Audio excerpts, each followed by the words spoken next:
Your mind is not tired because you're doing too much. Your mind is tired because it is holding too much. And there's a plant, a quiet, almost invisible plant, that has been trying to teach you this lesson your entire life. Think about your mind right now. Not tomorrow. Not last week. Right now, in this moment. How many tabs are open? Not on your computer. In your head. The conversation you replayed 14 times this week. The email sitting in your drafts that you keep avoiding. The worry about something that has not even happened yet. The guilt you feel about resting. The plan you keep postponing. The version of yourself you keep promising you will become, starting Monday. We live in an age of mental overcrowding. Our brains were designed to track seasons, remember faces, navigate simple daily decisions. Now we process more information before breakfast than a person in the 15th century processed in an entire year. We are surrounded by noise that never stops, expectations that never shrink, and a voice inside our heads that never, ever goes quiet. And we wonder why we feel heavy, why we feel foggy, why even sitting in a silent room does not feel like silence anymore. But here is what I want you to think about today. There's a plant, one of the most common houseplants on Earth, that does not just sit in your room looking pretty. It literally pulls invisible toxins from the air around it. Formaldehyde, carbon monoxide, benzene, poisons you cannot see, cannot smell, and did not even know were slowly pressing into your lungs every single day. It cleans what you cannot see. And the way it does this mirrors exactly what your overwhelmed mind is desperate to do. Its name is the spider plant. And its lesson might be one of the most important things you hear this year. The spider plant, known scientifically as Chlorophytum comosum, is one of the most resilient, forgiving, and quietly powerful plants in the world. It does not demand much from you. A little indirect light, some water every now and then, a corner of a room you probably forgot about. And yet, even in neglect, it grows. It sends out long, graceful, arching stems, and at the tip of each one, a baby plant forms. A tiny, perfect replica of itself, hanging in the open air, ready to root wherever it lands. It grows by letting go. It does not clutch everything inward. It extends, releases, and trusts. And that act of release is not weakness. That act of release is exactly what keeps it alive and thriving. But what made the spider plant world famous was not its beauty or its resilience. It was a NASA study that changed how scientists thought about plants forever. In 1989, NASA conducted what became known as the Clean Air Study. They sealed plants inside enclosed chambers and filled those chambers with toxic chemicals. The same chemicals found in our homes, our offices, our modern sealed buildings every single day. Formaldehyde off-gassing from furniture and carpets. Benzene from paints and cleaning products. Carbon monoxide from everyday indoor emissions. And the spider plant did not just survive inside that toxic chamber. It cleaned it. Within 24 hours, spider plants removed up to 95% of the formaldehyde from that sealed space. 95% of a poison that was invisible, odorless, and silently doing damage the whole time. The spider plant did not fight the toxins. It did not resist them or build walls against them. It absorbed them, processed them, metabolized them, and then released clean, breathable air back into the room. It transformed the invisible damage into something livable. Now, hold that image in your mind for a moment, because we are about to go somewhere deeper. Psychologists have a term for what most of us are walking around experiencing every single day. They call it cognitive overload. It is not quite burnout. Burnout is what happens after.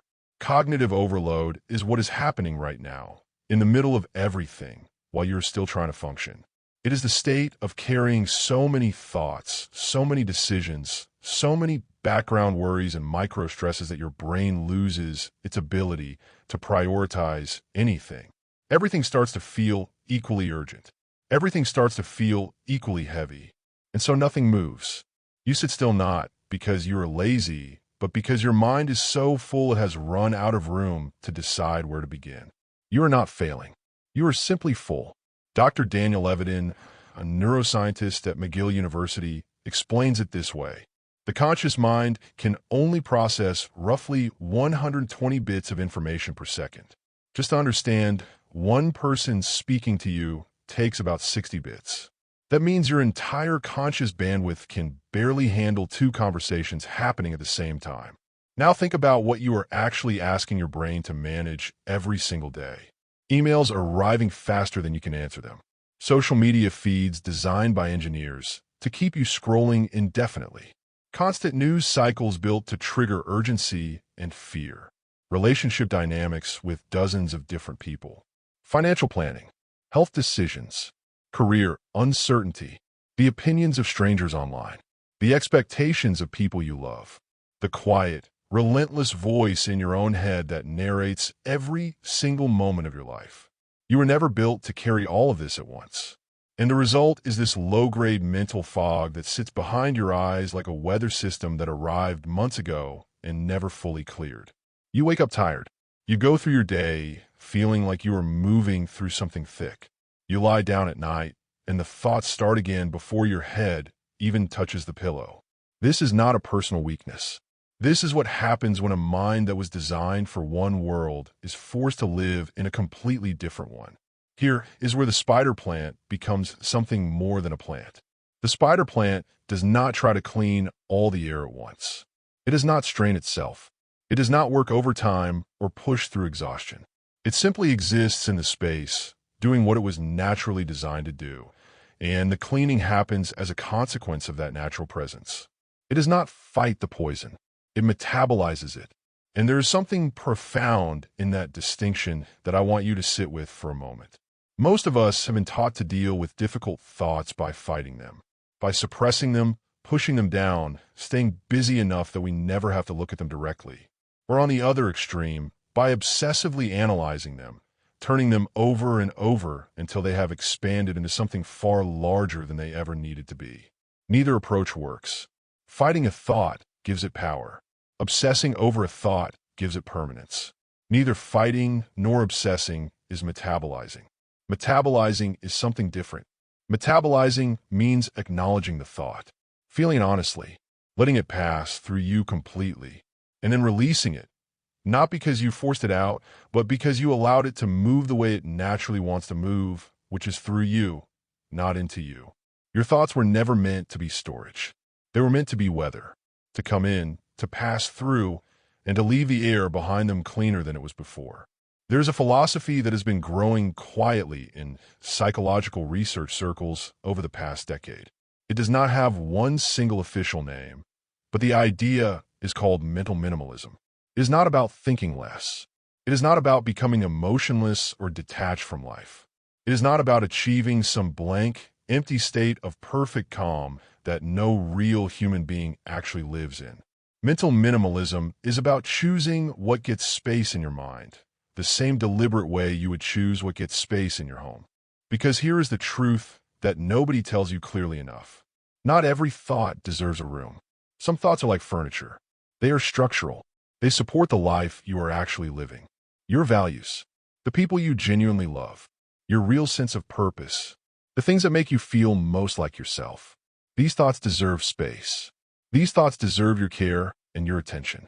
But most thoughts, the vast, overwhelming majority of what passes through your mind in a given day, are clutter. They are junk mail that your brain keeps picking up and filing as if it matters, as if it requires a response, as if it is somehow urgent.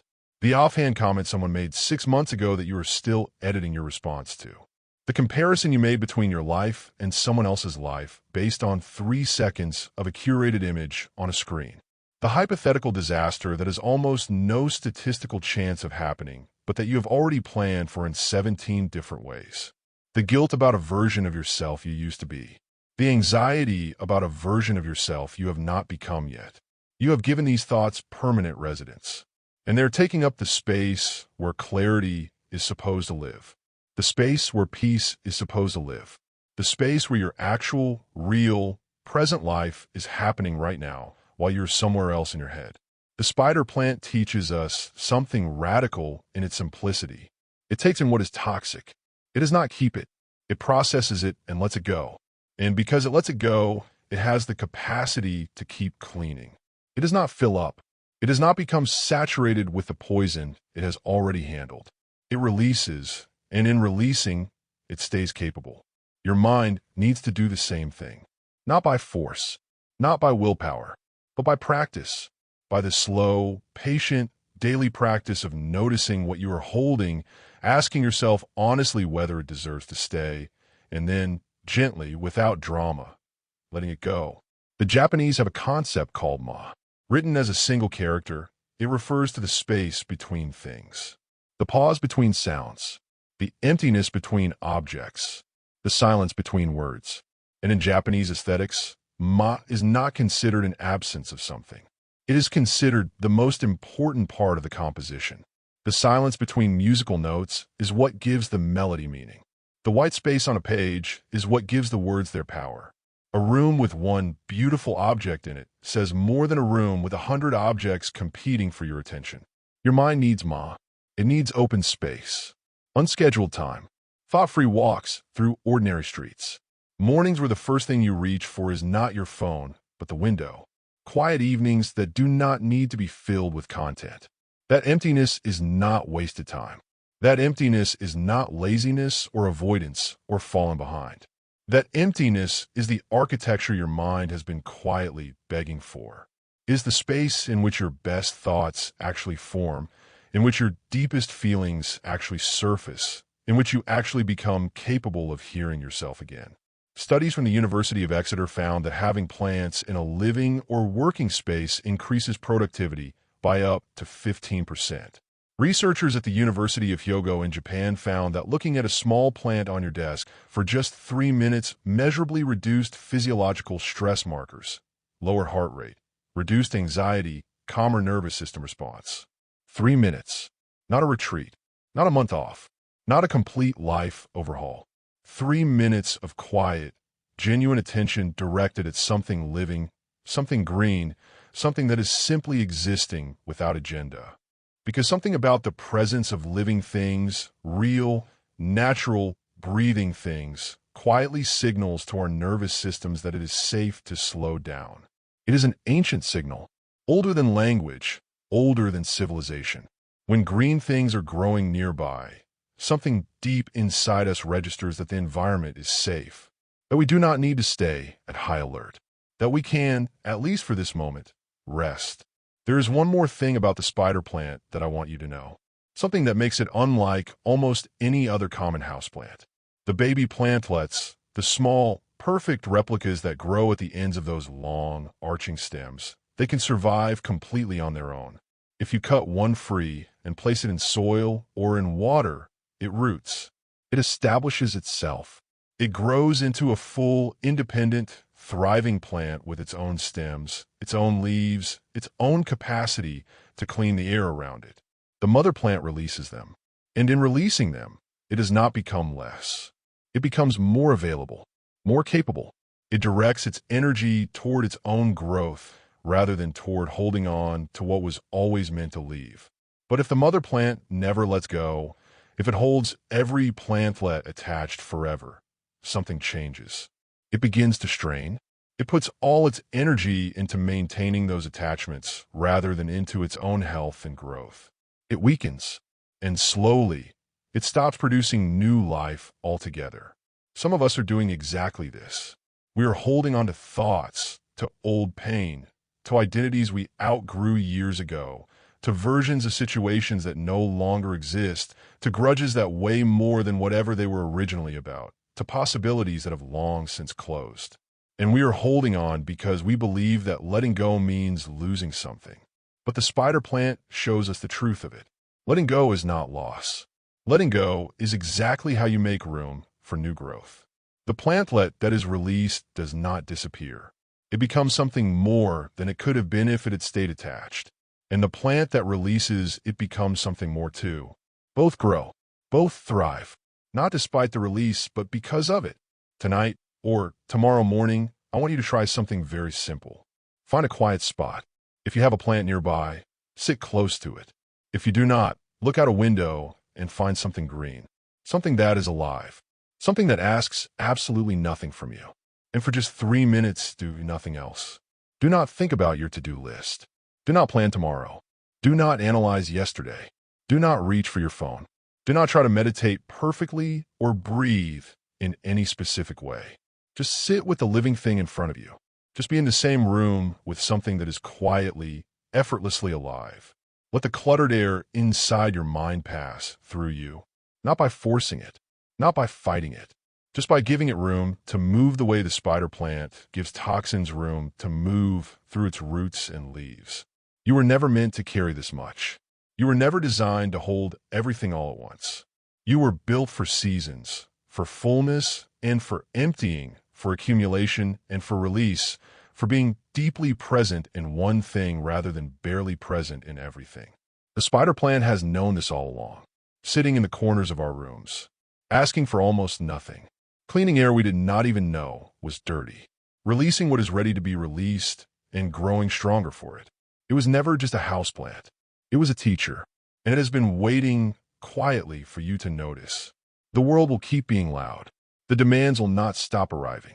The noise will not disappear on its own, but you can build a space inside yourself where the air is clean, where the thoughts that stay are the ones that truly belong, where there is enough silence to finally hear what matters. You can become the room where the air is breathable again, and that, just that, is more than enough. If something in this felt like what you needed to hear today, stay a while. This channel is a quiet place built around a simple idea that nature has always known things about living well that we are only just beginning to remember. We explore those ideas here, one plant and one human truth at a time. Subscribe if you want to come back.